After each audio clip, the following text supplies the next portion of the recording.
भारत के एक सुदूर गांव में हरे भरे धान के खेतों और फुसफुसाते बांस के झुरमुटों के बीच बसा हुआ था कुलकर्णी गांव। यह गांव बहुत पुराना था, परंपराओं और कहानियों में डूबा हुआ, जहां के लोग जमीन की धड़कन के साथ अपनी जिंदगी जीते थे। लेकिन कुलकर्णी पर एक डर का साया मंडराता रहता था, एक अजीब सा खौफ जो गांव के बाहरी इलाके में बने पुराने बांस के पुल से चिपका हुआ था। स्थानीय लोग इसे फुसफुसाता पुल कहते थे। उनका दावा था कि हवा में उन लोगों की आत्माओं की चीखें गूंजती हैं जो इस पुल पर अपनी जान गंवा बैठे थे। आर्यन और सीमा बचपन के दो दोस्त जो रोमांच पसंद करते थे, उन्होंने गांव के बड़ों की चेतावनियों को अनसुना कर दिया। फुसफुसाते पुल की कहानी ने उनकी उत्सुकता को और बढ़ा दिया, उन्हें अपने रहस्यों की ओर खींचा, जैसे पतंगों को जलती हुई लौ अपनी ओर खींचती है। एक रात पूर्णिमा की पीली रोशनी में उन्होंने एक दूसरे से वादा किया, हम पुल पर जाएंगे सीमा, हम अपने डर का सामना करेंगे और साबित करेंगे कि यह सब अंधविश्वास है। ठीक है आर्यन, चलो करते हैं साथ में। चमेली और गीली मिट्टी की गंध से भरी उस रात में आर्यन और सीमा पुल के पास पहुंचे। रात की ठंडी हवा उनके चेहरे को छू रही थी और हर कदम के साथ उनके दिल की धड़कन तेज हो रही थी। चारों ओर फैली धुंध ने माहौल को और भी रहस्यमय बना दिया था। उनकी हंसी उनके गले में ही रह गई, उनकी जगह एक अजीब सी खामोशी ने ले ली, जिसे सिर्फ झींगरों की आवाज और आवारा कुत्तों के भौंकने की आवाज ही तोड़ रही थी। ऐसा लग रहा था जैसे रात की हर आवाज उनके डर को और बढ़ा रही हो। पुल पर रखा गया हर कदम एक चुनौती जैसा था। उनके वजन से बांस की लकड़ी कराह रही थी और पुल की रेलिंग कोई सहारा देने से ज्यादा डर पैदा कर रही थी। हर बार जब वे आगे बढ़ते, पुल की चरमराहट उनके कानों में गूंजती, मानो वह किसी अनजानी चेतावनी का संकेत दे रही हो। अंधेरा बढ़ता ही जा रहा था, पत्तों की सरसराहट और टहनियों के टूटने की आवाज को और भी भयानक बना रहा था। ऐसा लग रहा था जैसे जंगल की हर चीज उनके खिलाफ साजिश कर रही हो। हर तरफ से आती आवाजें उनके डर को और गहरा कर रही थी। क्या तुमने सुना सीमा? ऐसा लग रहा है जैसे कोई हमें देख रहा हो। ऐसा लग रहा है जैसे यह पुल जिंदा है। हर बार जब हम कदम रखते हैं, यह और भी जोर से चरमराता है, जैसे हमें रोकने की कोशिश कर रहा हो। हाँ आर्यन, ये बहुत डरावना है। चलो आगे बढ़ते हैं। हमें इस पुल को पार करना ही होगा, चाहे कुछ भी हो जाए। हमें हिम्मत रखनी होगी और एक दूसरे का साथ देना होगा। इस अंधेरी रात में हमें एक दूसरे पर भरोसा करना होगा। अचानक एक ठंडी हवा का झोंका आया, जिसने सीमा के बालों को उसके चेहरे पर बिखेर दिया और आर्यन की रीढ़ की हड्डी में कंपकंपी दौड़ा दी। यह हवा इतनी ठंडी थी कि ऐसा लग रहा था जैसे किसी अदृश्य शक्ति ने उन्हें छू लिया हो। सीमा ने अपने चारों ओर देखा, लेकिन कुछ भी असामान्य नहीं दिखा। आर्यन ने अपने हाथों को रगड़ते हुए कहा, यह जगह कुछ अजीब सी लग रही है। उनके चारों ओर एक धीमी दर्द भरी आवाज गूंज उठी। ऐसा लग रहा था जैसे ये आवाज पुल के भीतर से ही आ रही हो। ये आवाज इतनी भयानक थी कि उनके दिल की धड़कनें तेज हो गईं। सीमा ने आर्यन की ओर देखा और कहा, क्या तुमने भी यह आवाज सुनी? आर्यन ने सिर हिलाते हुए कहा, हाँ, यह आवाज बहुत डरावनी है। तभी घूमते हुए धुंध के बीच एक साया उभरा। यह साया धीरे धीरे स्पष्ट होता गया, जैसे कोई भूतिया आकृति धुंध से बाहर आ रही हो। सीमा और आर्यन ने अपनी सांसें रोक लीं। उनकी आंखें उस साए पर टिकी रहीं। लंबा और कंकाल जैसा, उसके लंबे बिखरे हुए बाल उसके चेहरे को ढंके हुए थे। वह पुल के दूसरे छोर पर खड़ा था। उसका रूप हवा में जलती मोमबत्ती की लौ की तरह टिमटिमा रहा था। उसकी आंखें गहरी और खाली थीं, जैसे किसी अंधेरे कुएं में झांक रहे हों। आर्यन ने कांपते हुए कहा, यह क्या है? सीमा ने धीरे से कहा, यह एक भूत है। आर्यन, क्या तुम देख रहे हो? वह साया हमारी ओर बढ़ रहा है। हमें यहाँ से भागना चाहिए। इस जगह को छोड़ दो, नहीं तो ऐसा ही अंजाम भुगतोगे। यह आवाज इतनी भयानक थी कि उनके पैरों तले जमीन खिसक गई। आर्यन और सीमा ने एक दूसरे की ओर देखा और बिना कुछ कहे दौड़ पड़े। उनके पीछे वह साया धीरे धीरे गायब हो गया, लेकिन उसकी भयानक आवाज उनके कानों में गूंजती रही। एक अजीब सी दहशत ने आर्यन और सीमा को जकड़ लिया। भूतिया साया उनकी ओर एक कदम बढ़ाया। उसकी आवाज एक भयानक गुर्राहट में बदल गई। भागो सीमा, भागो। वे दोनों बिना कुछ सोचे समझे जिस रास्ते से आए थे उसी रास्ते वापस भागने लगे।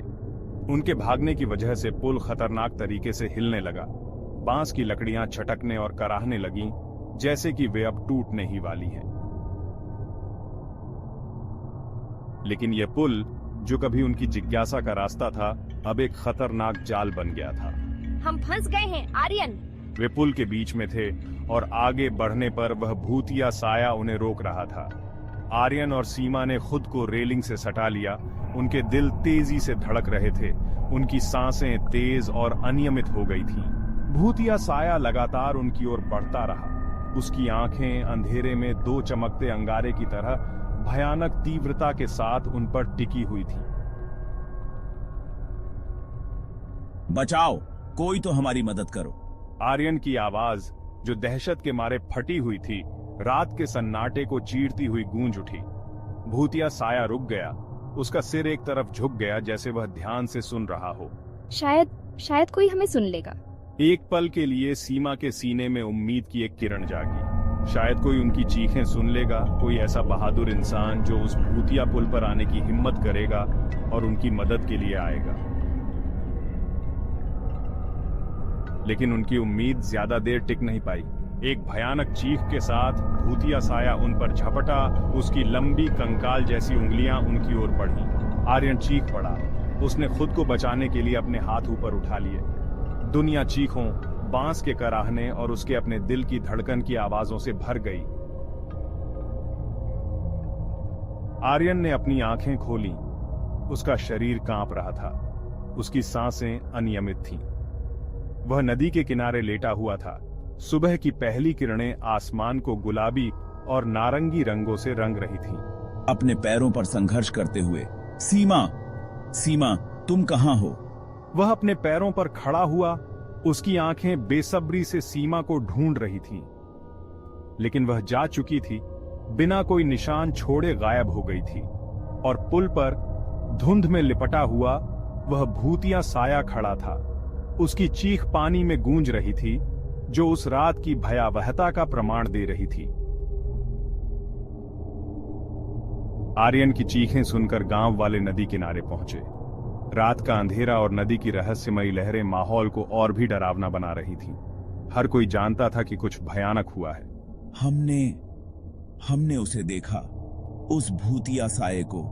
सीमा, वह चली गई। उसकी चीखें अब भी हमारे कानों में गूंज रही हैं। वह साया जैसे हमारे सामने ही प्रकट हुआ था। उसने उन्हें अपनी मुलाकात के बारे में बताया, उस भूतिया साये के बारे में बताया और सीमा के गायब होने के बारे में बताया। उसकी आंखों में डर और अविश्वास का मिश्रण था। हर शब्द जैसे उसकी आत्मा को झकझोर रहा था। तो ये सच है, ये कहानी सच है। हम सबने इसे अफवाह समझा था, लेकिन अब ये हमारे सामने है। ये भूतिया साया सचमुच मौजूद है। फुसफुसाते पुल ने और भी जाने ले ली है। यह पुल अब एक डरावनी जगह बन चुका है। हर कोई इससे दूर रहने की कोशिश करता है, लेकिन यह फिर भी अपनी ओर खींच लेता है। उन्होंने उदास चेहरों के साथ उसकी बात सुनी। उनकी आंखों में डर और दया का भाव साफ दिखाई दे रहा था। आर्यन की कहानी ने सबको हिलाकर रख दिया था। कोई भी उसकी बातों को नकार नहीं सकता था। किसी ने भी उसकी कहानी पर शक नहीं किया, अब और नहीं। हर कोई जानता था कि फुसफुसाते पुल की कहानी अब सिर्फ एक कहानी नहीं रही, यह एक भयानक सच्चाई बन चुकी थी। फुसफुसाते पुल की कहानी सच थी और इसने 2 और जानें ले ली थीं। अब यह पुल गांव वालों के लिए एक चेतावनी बन चुका था। हर कोई जानता था कि इस पुल के पास जाना मौत को बुलावा देना है। फुसफुसाता पुल आज भी वहां खड़ा है, उस रात हुई त्रासदी का एक जीर्ण शीर्ण और उजाड़ प्रमाण। गांव वाले इससे बचते हैं। उनकी फुसफुसाहट आर्यन और सीमा की कहानी को आगे बढ़ाती है। एक सीख देने वाली कहानी जो पीढ़ी दर पीढ़ी बताई जाती है। उन लोगों के लिए एक चेतावनी जो भाग्य को चुनौती देने की हिम्मत करते हैं और फुसफुसाते पुल की प्रेतवाधित जमीन पर कदम रखते हैं, जहां अतीत की गूंज आज भी सुनाई देती है।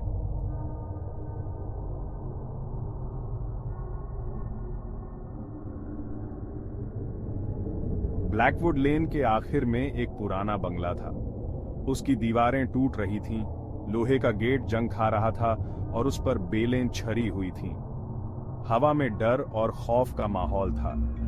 आर्यन और सिया गेट पर रुके। फिरो मत सिया, ये बस एक पुराना घर है।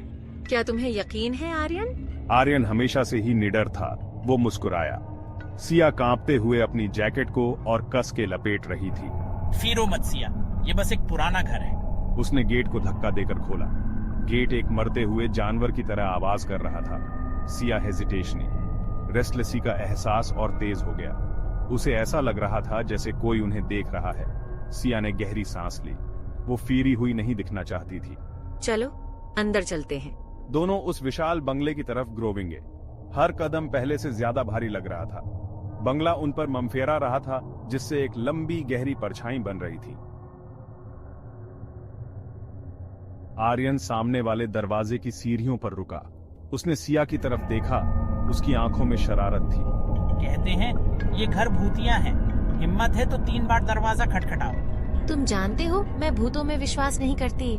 सिया ने उसे घूरा, हालांकि उसका दिल लाउडलियों से धड़क रहा था।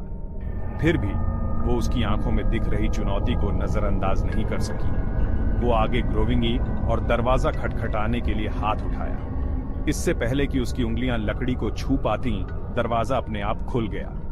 वो अंदर की तरफ खुल गया, जिससे अंदर का अंधेरा और धूल भरा मंजर दिखाई दिया। सड़ांध की गंध फैल गई, जिससे सिया की नाक सिकुड़ गई। अचानक हवा का एक झोंका आया और गेट बंद हो गया। सिया डर के मारे उछल पड़ी। उसकी आंखें फैल गईं। उसे रीढ़ की हड्डी में सिहरन सी दौड़ गई। ये जगह अब एक वीरावनी फिल्म के सेट जैसी लगने लगी थी। आर्यन बेफिक्र होकर हंसा। देखा, फिरने की कोई बात नहीं है। ये कहकर वो घर के अंदर घुस गया।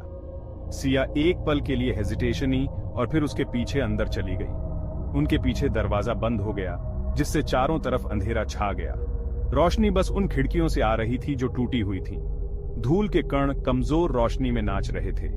सिया ने खांसते हुए अपने चेहरे के सामने हाथ हिलाया। हवा में एक अजीब सी घुटन थी जो दशकों से चली आ रही थी। जैसे जैसे वो घर के अंदर जाते गए, फर्श की लकड़ी उनके पैरों के नीचे चरमराती गई। अचानक आई ठंडी हवा से सिया की रीढ़ की हड्डी में सिहरन दौड़ गई। उसे अब भी ऐसा लग रहा था जैसे कोई उन्हें देख रहा है। वो दालान के आखिर में एक कमरे में दाखिल हुए। कमरा मिस्तला था, जिसमें मकड़ियों के जाले और धूल से सने फर्नीचर थे। एक कोने में एक बड़ा पियानो रखा था, जिसकी कीस उम्र के साथ पीली पड़ चुकी थी। अचानक एक खिड़की जोर से खुली, जिससे आर्यन और सिया दोनों चौंक गए। वो आवाज की तरफ मुड़े। खिड़की के पास एक औरत खड़ी थी। उसने सफेद रंग की साड़ी पहनी हुई थी। उसके लंबे काले बाल उसकी पीठ तक आ रहे थे। उसका चेहरा पीला और दुबला था। उसकी आंखें काली और उदास थीं। सिया डर के मारे सांस रोककर देखती रही। उसने अपना मुंह अपने हाथ से ढक लिया। आर्यन थोड़ा हैरान जरूर हुआ, लेकिन उसने खुद को संभाल लिया। नमस्ते, क्या हम आपकी मदद कर सकते हैं? औरत उनकी तरफ मुड़ी। उसके चेहरे पर गहरा दुख था।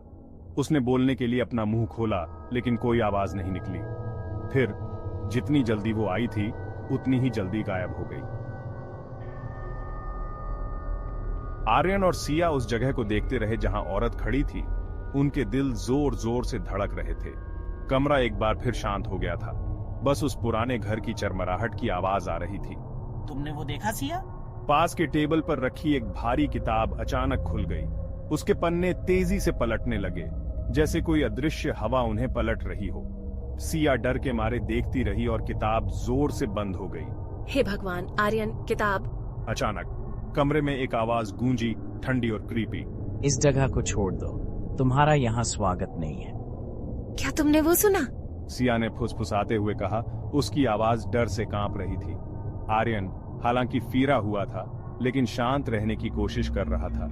ये बस हवा होगी, उसने कहा, लेकिन उसकी आवाज में विश्वास नहीं था। लेकिन वो भी उस डर को नकार नहीं सकता था जो उस पर छा गया था। कमरे के बीच में एक ठंडी धुंध छाने लगी। वो घूम रही थी और बाँच रही थी, बड़ी होती जा रही थी और एक आकार ले रही थी। सिया डर के मारे देखती रही और धुंध एक आदमी का फॉर्म लेने लगी। वो लंबा चौड़ा था और उसने पुराने जमाने के कपड़े पहने थे। उसका चेहरा परछाई में था, लेकिन सिया उसके गुस्से और निराशा को महसूस कर सकती थी। उसने हाथ उठाया और उन पर अपनी भूतियां उंगली उठाई। तुम मेरा घर में घुसने की हिम्मत कैसे की? ये घर मेरा है, अभी चले जाओ, वरना मेरा गुस्सा झेलने के लिए तैयार हो जाओ। सिया चिल्लाई और आर्यन की बाहों में मुंह छुपा लिया। आर्यन हालांकि फिरा हुआ था, लेकिन जानता था कि वो डर के आगे हार नहीं सकते। उन्हें इस घर से भागना होगा, और वो भी क्विकली। हमें यहाँ से निकलना होगा सिया, अभी। हमारा कोई बुरा इरादा नहीं है, हम चले जाएंगे। बस हमें बताइए आपको क्या चाहिए। भूत हंसा। उसकी हंसी की आवाज से पूरा कमरा गूंज उठा। जो मैं चाहता हूँ वो तुम्हारी पहुंच से बाहर है। मुझे शांति चाहिए, मुझे इस कैद से आजादी चाहिए। वो उनके करीब आया। मिसली रोशनी में उसका भूतिया फॉर्म झिलमिला रहा था। कुछ तो होगा जो हम कर सकते हैं। शायद घर में कुछ हो, कुछ जो आपकी मदद कर सके। उसे वो किताब याद आई जो पहले अचानक खुली थी। आर्यन, किताब, शायद उसमें जवाब होगा। चलो ढूंढते हैं, क्विकली। नए सिरे से दृढ़ रिजॉल्व के साथ उन्होंने जवाबों की तलाश शुरू कर दी, इस उम्मीद में कि बेचैन आत्मा को शांति मिल सके। भूत थोड़ा रुका। उसका भूतिया फॉर्म टिमटिमा रहा था। एक किताब है, उसने कहा। उसकी आवाज एक धीमी फुसफुसाहट थी। एक प्राचीन किताब इन दीवारों के भीतर छिपी हुई है। ये मेरी मुक्ति की कुंजी रखता है। आर्यन ने उम्मीद की एक किरण देखते हुए आगे कदम बढ़ाया। हमें बताओ कि इसे कहाँ खोजना है, उसने कहा। हम आपकी मदद करेंगे। भूत ने कोने में एक धूल भरी पुरानी बुकों की अलमारी की ओर भूतिया उंगली से इशारा किया। किताब वहां छिपी है, उसने कहा, लेकिन सावधान रहे, नश्वर, अंदर के शब्द शक्तिशाली और खतरनाक हैं। आर्यन और सिया ने एक दूसरे पर घबराहट भरी नजर डाली। वे जानते थे कि वे खतरनाक रास्ते पर चल रहे हैं, लेकिन वे भूत को शांति पाने में मदद करने के लिए दृढ़ थे। आर्यन ने बुकों की अलमारी में जाकर धूल भरे ग्रंथों को खंगालना शुरू कर दिया। उसे वह किताब मिली जिसका वर्णन भूत ने किया था। चमड़े से बनी एक किताब जिसके कवर पर अजीबोगरीब निशान बने हुए थे। जैसे ही उसने उसे खोला, हवा में एक पुरानी गंध फैल गई। पृष्ठ फीकी स्याही और अजीबोगरीब चित्रों से भरे हुए थे। सिया ने उसके कंधे पर से झांका। उसका दिल उसकी छाती में तेज हो रहा था। ये क्या कहता है? उसने पूछा। उसकी आवाज मुश्किल से फुसफुसाहट थी। आर्यन ने पन्नों को देखा। उसकी भौहें एकाग्रता में सिकुड़ गईं। यह एक भगाने की रस्म है, उसने कहा। उसकी आवाज विस्मय से भर गई। यह कहता है कि हम इन शब्दों का उपयोग भूत को इस जगह से मुक्त करने के लिए कर सकते हैं। वह जोर से पढ़ने लगा। उसकी आवाज खामोश कमरे में गूंज रही थी। हवा ऊर्जा से भर गई। भूत कराह उठा। उसका फॉर्म ऐसे टिमटिमा रहा था जैसे मुक्त होने के लिए संघर्ष कर रहा हो। जैसे जैसे आर्यन पढ़ता रहा, कमरा ठंडा होता गया। परछाइयां गहरी होती हुई प्रतीत हो रही थी, जो चारों ओर से उन पर प्रेशर बना रही थी। सिया अपने दिल को अपनी छाती में तेज होते हुए महसूस कर सकती थी, लेकिन उसने डर के आगे स्टफीनेस टेकने से इनकार कर दिया। अंत में आर्यन अनुष्ठान के अंतिम शब्दों पर पहुंच गया। उसने उन्हें दृढ़ स्वर में बोला। उसकी निगाह भूत के स्वर्लिंगते हुए फॉर्म पर टिकी हुई थी। एक अंधाधुंध रोशनी ने कमरे को भर दिया। सिया ने आश्चर्य से हाँफते हुए अपनी आंखों को ढंक लिया। जब रोशनी कम हुई तो भूत चला गया था। कमरा एक बार फिर खामोश हो गया। हवा शांत और शांत हो गई। बस उनकी अपनी सांसों की आवाज सुनाई दे रही थी। आर्यन ने किताब बंद कर दी। उसके हाथ थोड़े कांप रहे थे। उसने सिया की ओर देखा। उसकी आंखें राहत से फैली हुई थीं। ये खत्म हो गया है, वह फुसफुसाया। वह जा चुका है। सिया ने सिर हिलाया। उसके पैर राहत से कमजोर हो रहे थे। उसने एक गहरी सांस ली। अपने फेफड़ों को साफ ताजी हवा से भर लिया। घर में व्याप्त दमनकारी माहौल चला गया था। उन्होंने विला से बाहर गर्म धूप में वापस अपना रास्ता बना लिया। जैसे ही वे चले, वे पुराने घर की चरमराहट और ग्रोंडने की आवाज सुन सकते थे। लेकिन इस बार ये खतरनाक नहीं लग रहा था। ये लगभग पीसपूर्ण लग रहा था। वे फिर कभी ब्लैकवुड विला नहीं लौटे। उन्होंने अपने डर का सामना किया था और उस दिन एक मूल्यवान सबक सीखा था। कुछ जगहों को अछूता छोड़ देना ही सबसे अच्छा है। एक मकान था, बिल्कुल अकेला, पहाड़ी की चोटी पर। कभी ये बहुत भव्य हुआ करता था, अब बस पुराना और डरावना। लोग इसके बारे में फुसफुसाते थे, कहते थे ये तो भूतिया है। कोई इसके पास जाने की हिम्मत नहीं करता था, बहुत डरते थे।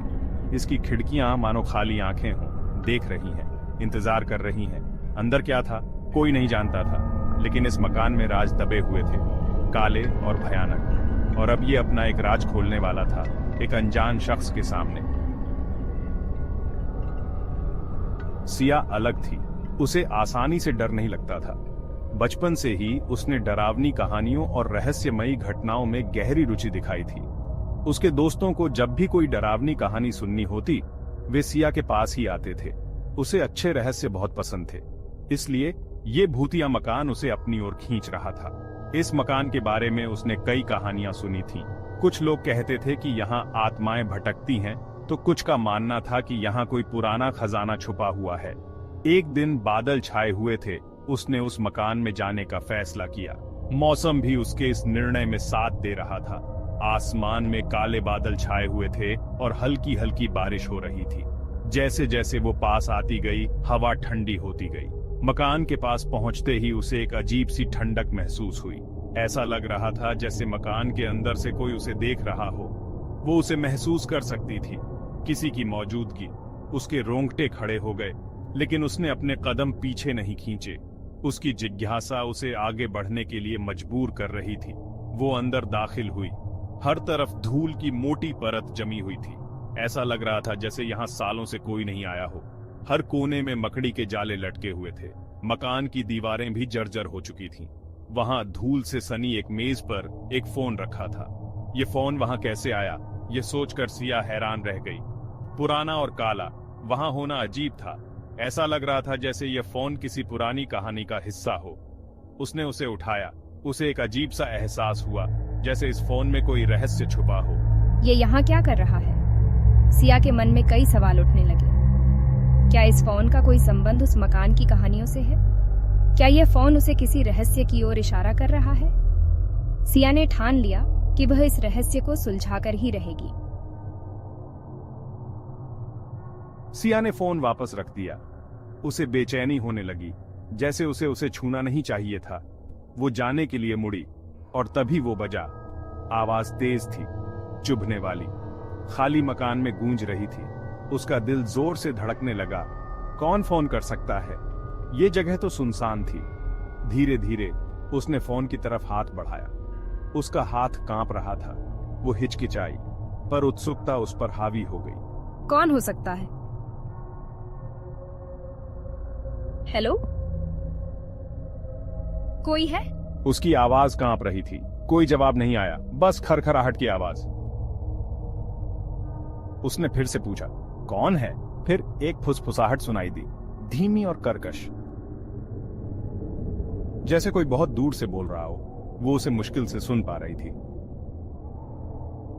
उसने अपने कान को और पास किया। ये उसका नाम पुकार रहा था,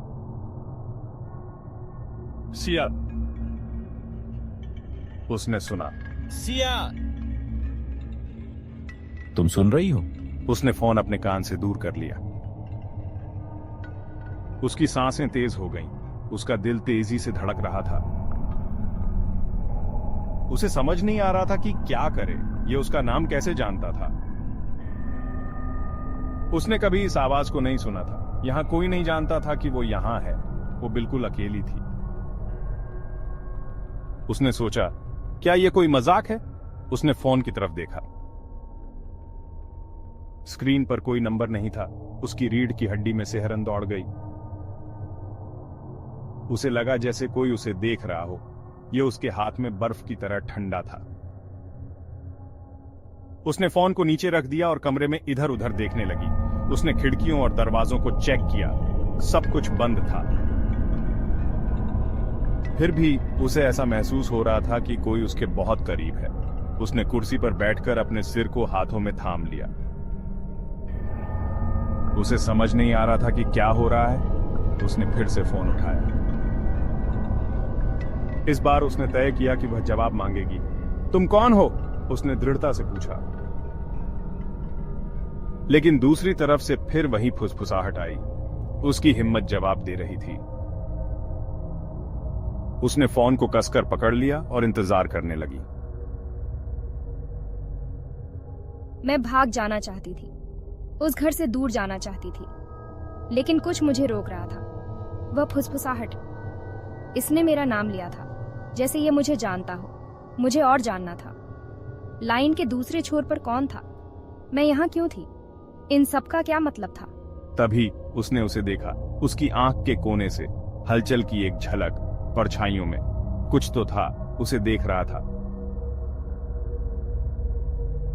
हर दिन कॉल आने लगी, हमेशा एक जैसी। फोन बजता, वो उठाती, फुसफुसाहट, उसका नाम सिया। कभी कभी ये सवाल पूछता, उसकी जिंदगी के बारे में, उसके डर के बारे में, जैसे यह उसे जानने की कोशिश कर रहा हो, या शायद कुछ और भयानक। मैंने इसे अनसुना करने की कोशिश की, लेकिन फोन ने मुझ पर पकड़ बना ली थी। ये उस खुजली की तरह थी जिसे मैं खुजा नहीं सकती थी, एक ऐसी पहेली जिसे मुझे सुलझाना था। सिया ने रिसर्च करना शुरू कर दिया, घर के इतिहास पर। वह जानना चाहती थी कि इस घर के बारे में क्या रहस्य छुपा हुआ है, फोन के बारे में कुछ भी। वह हर उस दस्तावेज को देख रही थी जो उसे कुछ सुराग दे सके, ऐसा कुछ भी जो यह बता सके कि क्या हो रहा था। पुराने अखबारों की कतरनों में, प्राचीन पांडुलिपियों में। उसने स्थानीय पुस्तकालय का दौरा किया, वहां के हर कोने में छानबीन की, शहर के बुजुर्गों से बात की, उनकी कहानियों और यादों में कुछ सुराग ढूंढने की कोशिश की।